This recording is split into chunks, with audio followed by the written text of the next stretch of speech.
This episode contains discussions about child exploitation, County Lines activity, drugs, weapons, and related safeguarding concerns. Listener discretion is advised. Welcome to the NCLCC podcast, a series dedicated to deepening understanding, strengthening professional practice, and shining a light on the realities of County Lines and criminal exploitation. Produced by the National County Lines Coordination Centre, this podcast is designed for police officers, safeguarding leads, frontline practitioners, and anyone working to protect children, young people, and vulnerable adults from harm. In each episode, we'll bring you expert knowledge, frontline experiences, and practical insights from across the partnership landscape. In today's episode, we're joined by Zoe, a County Lines caseworker from Catch22. We'll be exploring the complex issues surrounding missing from home episodes, discussing Catch22 services, the changing County Lines landscape, and Zoe's vital role in supporting young people as they work to break free from the grip of County Lines gangs. To kick things off, I asked Zoe to give us an overview of Catch22 and the support it offers. My name's Zoe and I'm from Catch22 County Lines Support and Rescue Service. Catch22 is a national charity which does have missing from home teams and exploitation teams across the country. However, our team for the County Lines Support and Rescue, so we are fully funded by the Home Office. We are for anyone under the age of 25 who is currently or previously been in an exploitative situation linked to County Lines. The Home Office have also recently asked us to branch off now into knife crime because obviously we can see, the overlap of violence within County Lines. And it's been a really big door opener for us, I'd say, for the knife crime. There's a lot of young people who tend to carry knives for protection. And then it's about us unpicking that, what are they protecting themselves from? And obviously, like I said, it opens doors then for further conversations and for support. So our service operates in Merseyside, West Midlands, Greater Manchester and London. And again, the Home Office have just asked us to branch out now into West Yorkshire. So we've got two elements of our support. There's the one-to-one direct support where, young people have direct support. The main goal of that is to support that young person exit their involvement in County Lines. Now, that depends on the needs of the young person as well. We quite approach that with a holistic approach.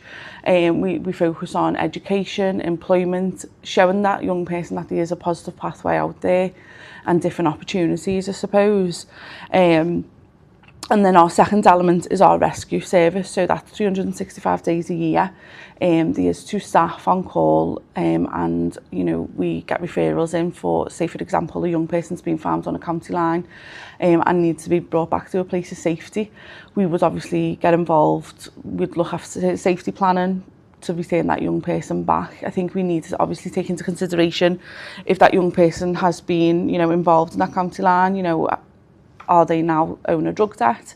Is it safe to bring them back to the home? We would link in with local services, local authority and local police to ensure that's done safely. So yeah, that's our two elements of our support.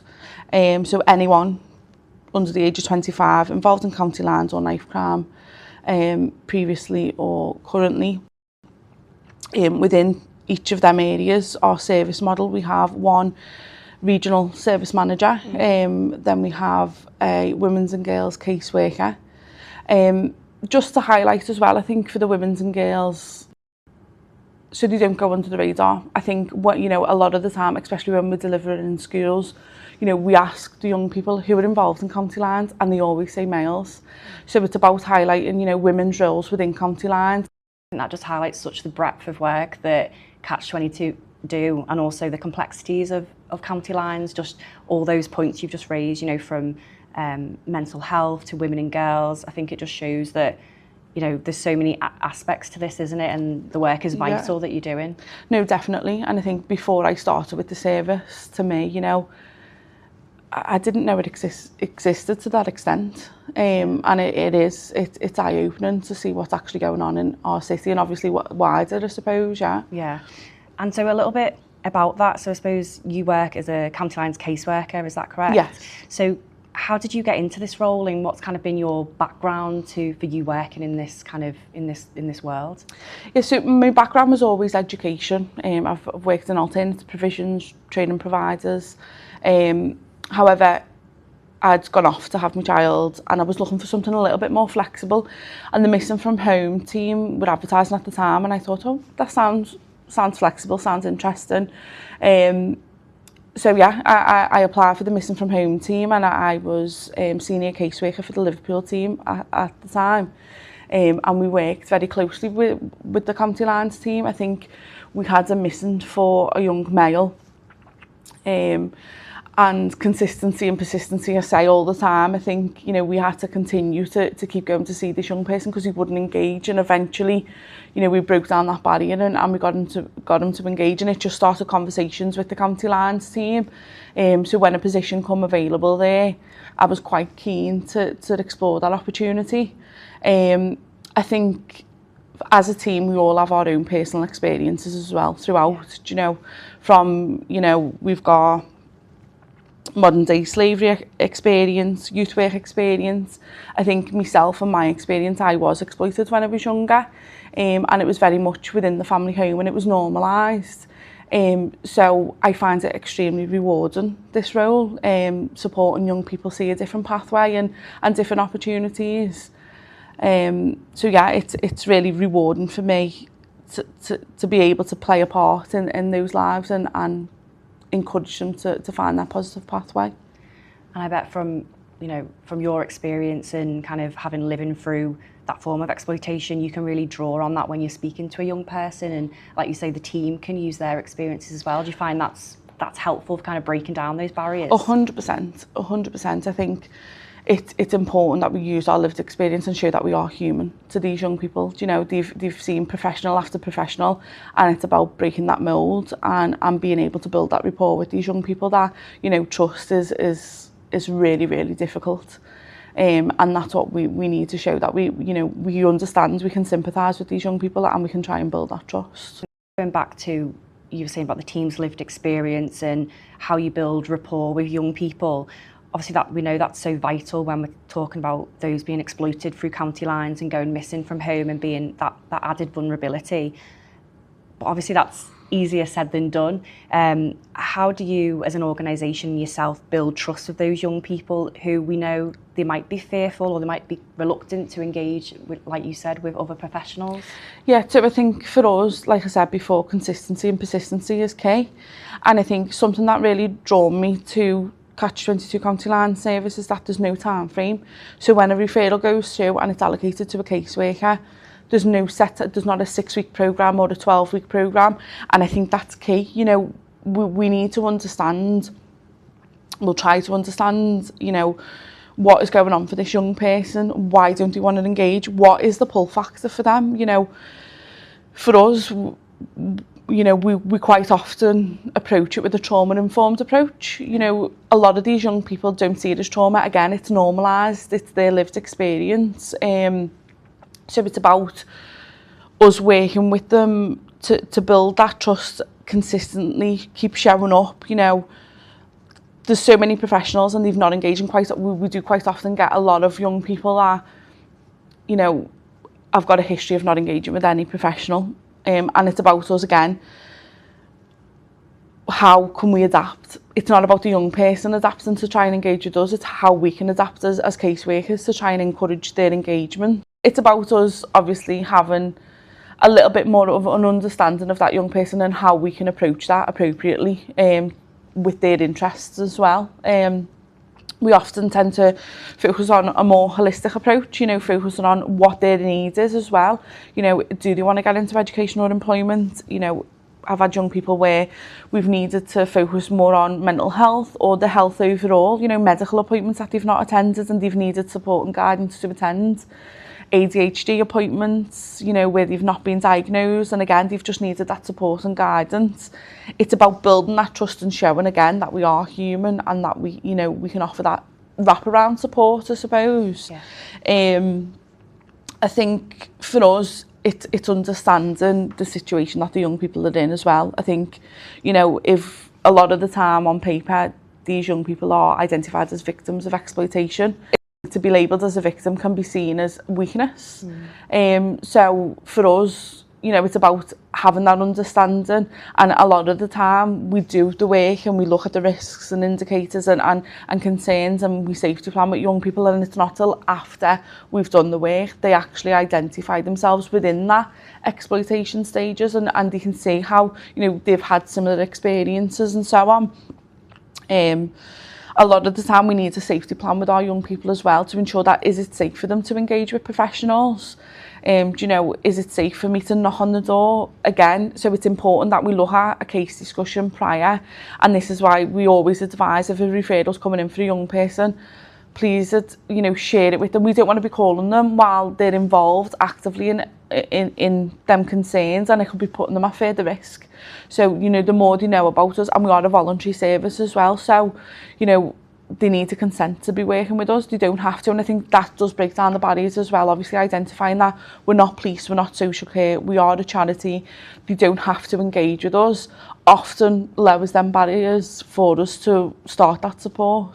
I think what I really got across there was that individualised support, which I think is so important for that young person, not just seeing them as, you know, one of many, but I think what you're explaining is that you really do a deep dive into what their needs are, what they actually want from it, and like you say, getting their consent, which I think is probably really powerful, isn't it? Because you're allowing them into their lives and they're doing vice versa with yourselves. Of course, and again, it's showing them that respect, which, you know, them consenting into our support, they probably haven't had a choice previously, and I think that's key. You know, for us to build that relationships with our young people. Again, it is quite personal for us because we've got that experience. We want to see them succeed and we want to see them do well. Yeah, so it sounds like Catch22 obviously have really successful strategies to really embed yourselves with a young person, get their trust and build that rapport, but there's no doubt that there's obviously still challenges with that. I mean, from your experience, what do those challenges look like when you're dealing with kind of someone going through this exploitation or who keeps going missing from home? I think as a service, you know, a lot of our referrals are quite complex, and, you know, there's challenges and barriers that come with that. So I think and they vary, unfortunately. You know, there's no one referral fits all or one support fits all. So for us, it's about, like I said, exploring that one referral and how best to overcome that challenge. And, you know, we're quite open as a team and offer support and guidance to each other. I think for us, it's important to highlight that it's not one service. We can't do it on our own. It's important that we do work within partnership with others. So, you know, we can overcome them barriers and we can access further support if it is out of our remit, I suppose. Obviously some really complex cases that you work with, and I think, you know, one thing you drew on earlier is around, you know, some of these children have not had that childhood experience and have not been allowed to be children. Can you tell us a little about that and how that kind of plays into the exploitation and kind of the missing episodes as well? Yeah, of course. So I think, like I mentioned before about highlighting the vulnerabilities, I think for us it's key. Like I mentioned, a lot of these young people haven't had an opportunity to be children, and I think, you know, we've had referrals that have come through and it's like, oh, they're 18 soon, and it's as soon as they're 18 they become a perpetrator. Well, actually, you know, they're still children and they're still young people who, you know, haven't had these opportunities, and again, it's become normalised in their life, unfortunately. You know, I think it's important to highlight a young person's history on a piece of paper doesn't always tell the full story. You know, it's about seeing that human behind the story and offering that support regardless. A lot of our young people have barriers and bad experiences with professionals, and they often paint us with the same brush. You know, it's about building that trust, consistency, persistency, keep showing up and breaking the mould. You know, again, if this is a lived experience for this young person, it's normalised. It's about us breaking that cycle as well. And I think some of the, you know, the barriers that we find, it could be within the family as well. You know, we often do work with families as well for them to understand. It's all good and well us saying we'll offer the young person support, but then if they're going back home and it's normalised within that family home, it's important that we can offer that, you know, further further support for the family. So, you know, they're both on the same level in terms of moving forward and progression, I suppose. I think, as I've mentioned throughout, trust is one of our biggest challenges. You know, some of these young people who are associated with gangs and perpetrators, you know, part of the grooming process is about breaking down the relationships with family and, you know, the trust with professionals, you know, and they're advised not to engage with professionals. So, you know, we've got to show them why, you know, why is it a positive to engage with us, you know, what they're going to get out of it,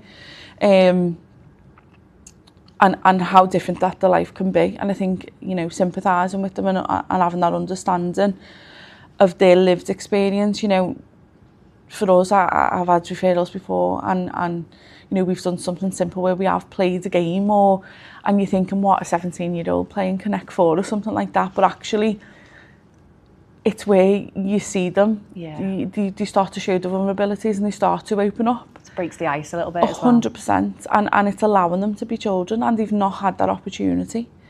I think we also need to be mindful, obviously, is the pull is always bigger than what we are. And that's one of our biggest challenges, you know, the fear that they've got. We don't know to what extent. Sometimes we only know the tip of the iceberg, you know, of what's actually going on for them because we haven't built that trust yet. And a lot of the time, as time goes on and we've built that rapport and, you know, the trust is coming, they often then disclose further debt bondage or, you know, further fear or threats that they've received. And that's why, you know, they haven't, you know, chose a different pathway prior to that. So I think, yeah, some of the barriers, they can vary. A lot, like you said, a lot of our referrals are quite complex. So it is key for us to, you know, just explore that young person and how best to support, I suppose. I think that's so interesting what you touched on around the family life and actually engaging with family members, whether that's parent or carers, because, you know, we spoke a lot about the young person might not see themselves as a victim, but I think potentially for family members that might be difficult to grasp as well. Is that right? Yeah, no, of course, and I think it's important that they have support as well. So we have done like parent work, and we have parent forums that we can refer them to as well. Again, it's the needs of the young person, and if they're not going to progress because the needs is that parents don't understand or that the family don't understand, so we try and adapt our approach there and see, you know, how best to support. Touching on the young people themselves and how they view this exploitation or how you get them to kind of grasp that they are being exploited, how are they describing this to you?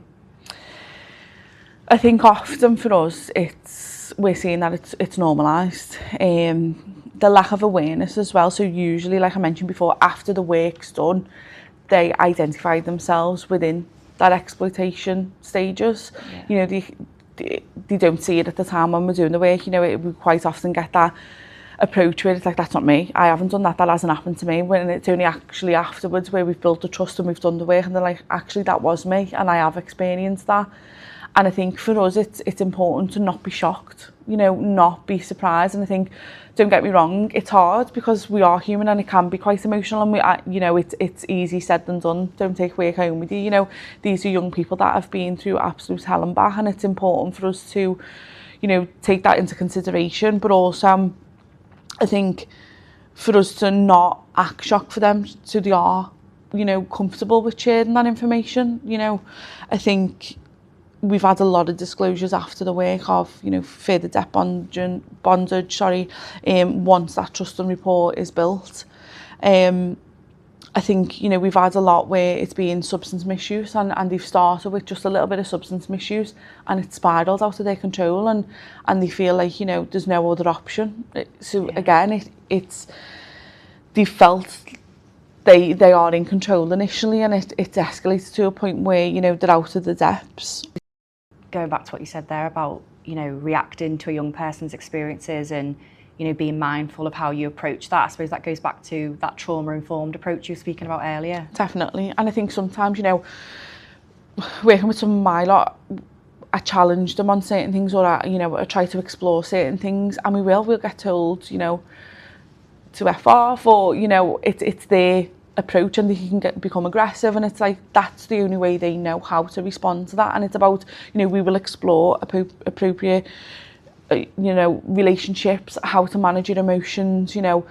It's normal to feel anger. It's how we express that and how we can positively express that. And a lot of the time, some of our caseworkers will focus on fitness and exercise for them as a positive way to express that frustration and anger. So again, it's about us adapting, not the young person. Yeah, and I think you mentioned that at the start about you moulding your way of working to the young person and not the other way around, which I think is so interesting, because I think there's always perhaps a thought that the young person should just come around to the organisation or whoever they're working with ways of thinking. But interesting that you're saying that you kind of mould your work to them, which I think is then just puts them at the centre of it as well and puts them in control, doesn't it? That's what it's about. It's all about them in control. We often say to our young people, you're in the driving seat and we're in the passenger seat guiding you. And again, it's about them, having that opportunity again, because they've not had that opportunity to take control and to decide what's going on for them in their lives. So, them having the control is key. Adaptability for us is vital in the referrals that we have and the success stories that we have of young people engaging with us and not engaging with any other professionals. It's because we have to adapt. The word control is a really interesting one, because if a young person is getting exploited, they probably feel like they've got no control. And so for you as an organisation to give that back to them must be quite a powerful way to get through to them. That's it. It's key. It's key for us to empower these young people, take that control back and lead, and obviously with our guidance they can do so. We often say no young person gets up and goes, what, I'm going to get involved in the county line today. I'm going to get on a train. I don't know where I'm going, or I'm going to, drive my bike down here. I don't know where I'm going. I don't know when I'll be back. I don't know when I'm next going to eat. I don't know who I'm going to be involved with. I don't know what risks. Am I going to have to plug this drug, or am I going to have to hide this weapon? No young person wakes up and actively wants to do that. They've got no control of it. And whether that be, substance misuse, fear, whatever the reason for that pull may be, they haven't got control. Yeah. And it's obviously through working with organisations like yourself that they're able to get hopefully some of that control back, and you showing them there is light at the end of the tunnel, so to speak. Definitely. And I think it's about us, exploring them positive pathways again, because it's normalised. They don't believe in themselves. They don't see that they can actually achieve that, when it's about someone believing in them and pushing them and encouraging them to that they can succeed. Yeah. And safety plan as well. Obviously it's got to be a safe exit. We have had where young people have tried to exit and it's escalated, so it's about linking in with local services, the police and local authority to ensure that it's safe as well.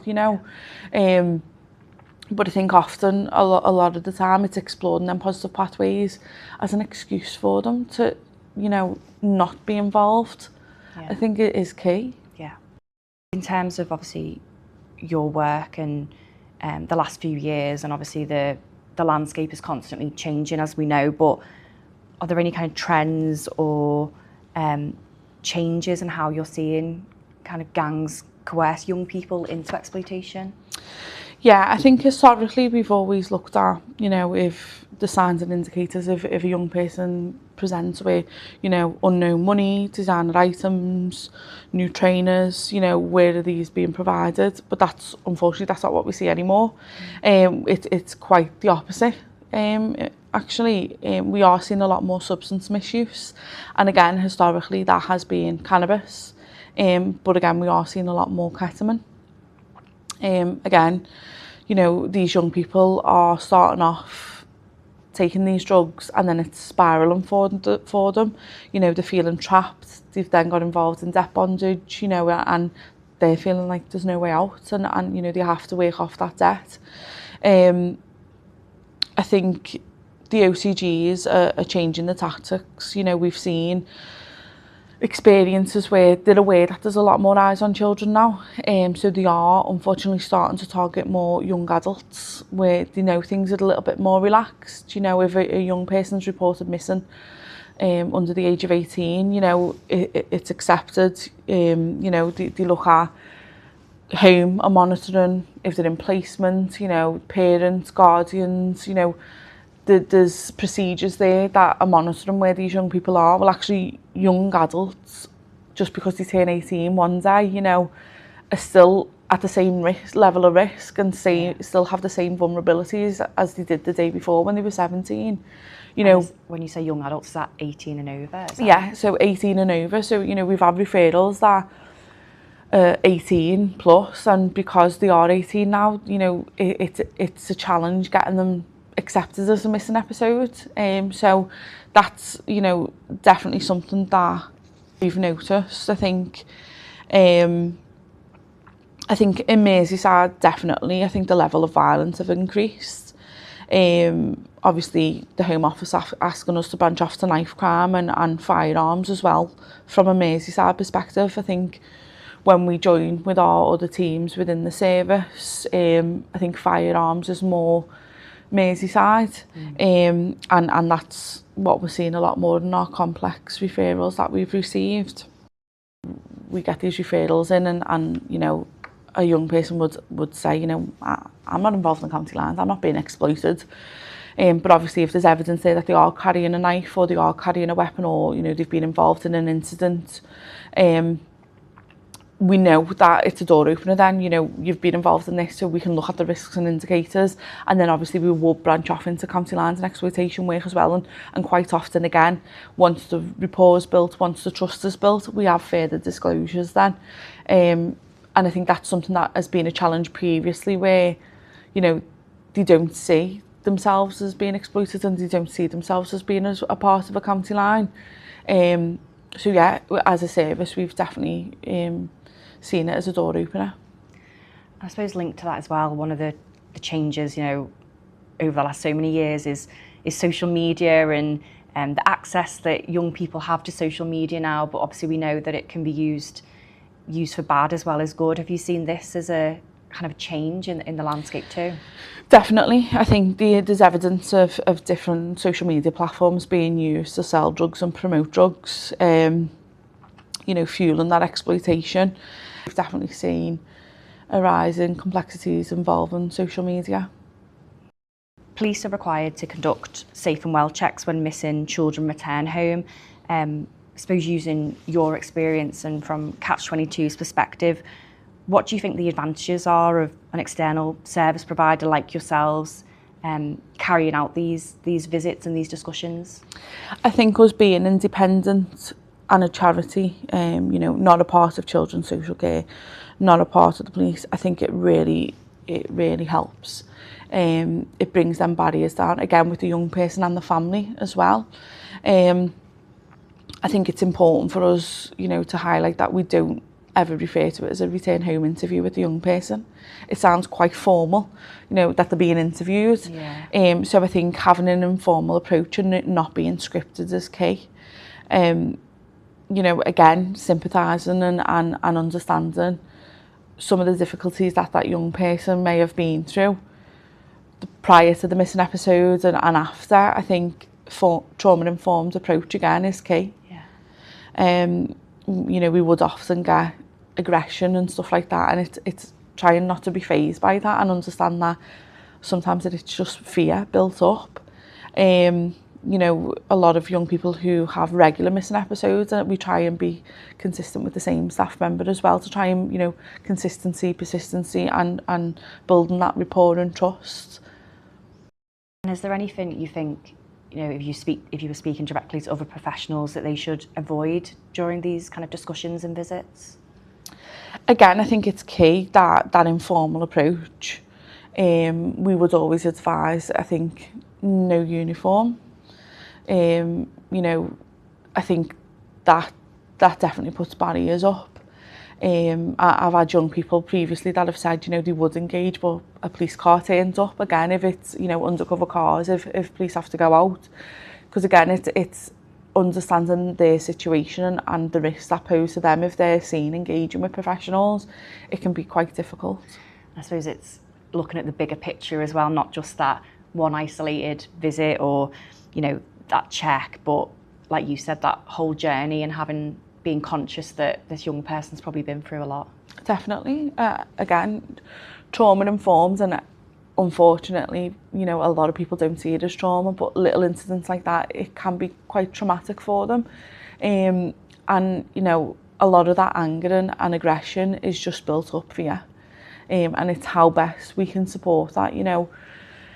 Sometimes it is just about having that informal approach and saying, come on, let's just go and grab a hot chocolate and let's just go for a drive. And a lot of the time that really helps, especially in the car, you know, if there's no eye contact and you don't feel like it is a formal interview, there's distractions and it just comes naturally. I think it's key. Yeah, I think, you know, as young people, but also as adults, everyone processes information and prefers different ways of getting information. So I suppose, like you were harking back to earlier, it's having that individualised approach for that person.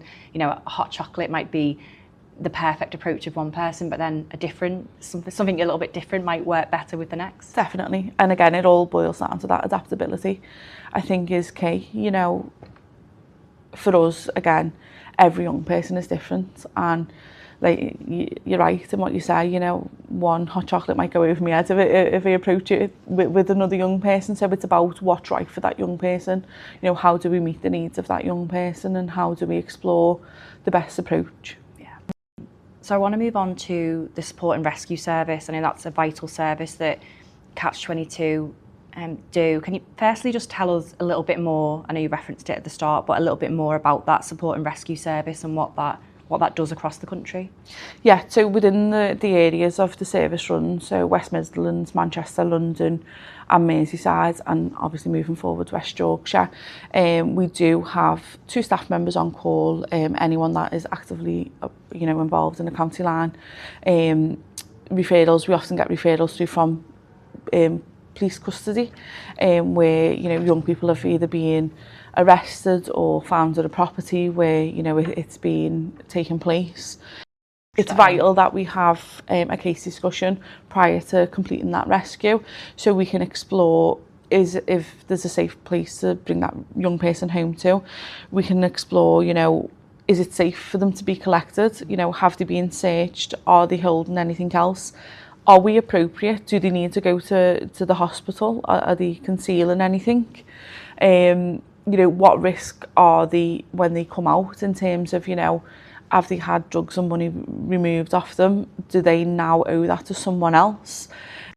You probably have so many examples of kind of stories where you've really stepped in and provided that support for a young person. Is there any you can tell us about or kind of delve into?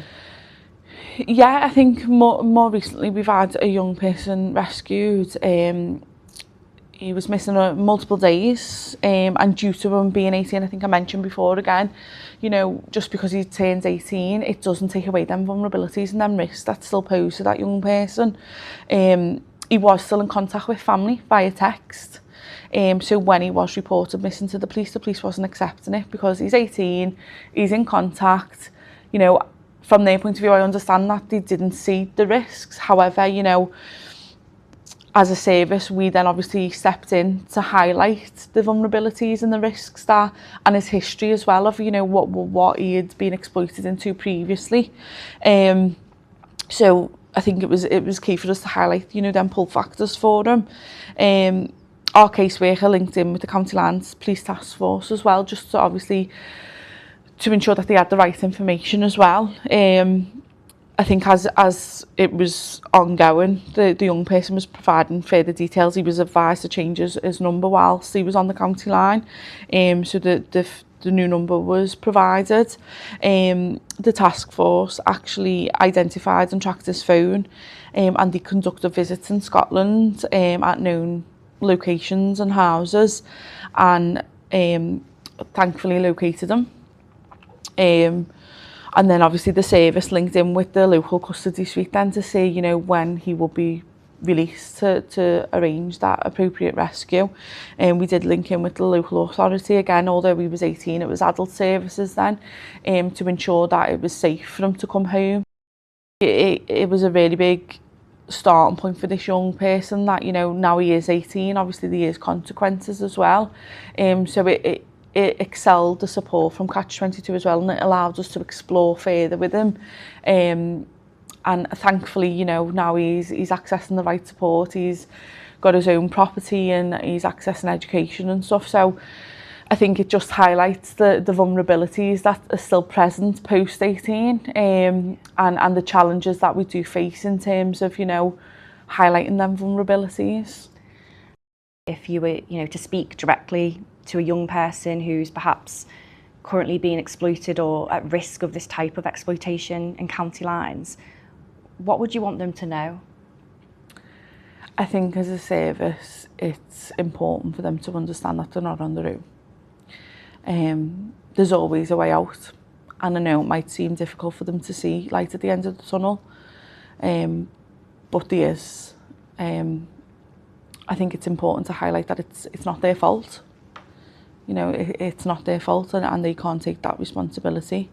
We won't judge, and you know, we are here to support and do the opposite of what these OCGs are telling them. You know, there is support available. And I suppose flipping that question to, you know, not the young person themselves, but to other professionals who are working in law enforcement or within the world of exploitation in county lines, is there anything you kind of say to them, or advice you'd give about partnership working going forward? I'd just say, I think for us, every young person is not how they perceived it on paperwork, and give them a chance. Thank you so much for your time today. Thank you. Thank you for listening to this episode of the NCLCC podcast. If you found this episode useful, please share it with colleagues and other professionals working to protect vulnerable individuals from harm. Together, we can continue to build safer communities and improve outcomes for those affected by county lines. Please join us next time as we continue exploring new perspectives, emerging trends, and the collaborative efforts shaping the fight against criminal exploitation.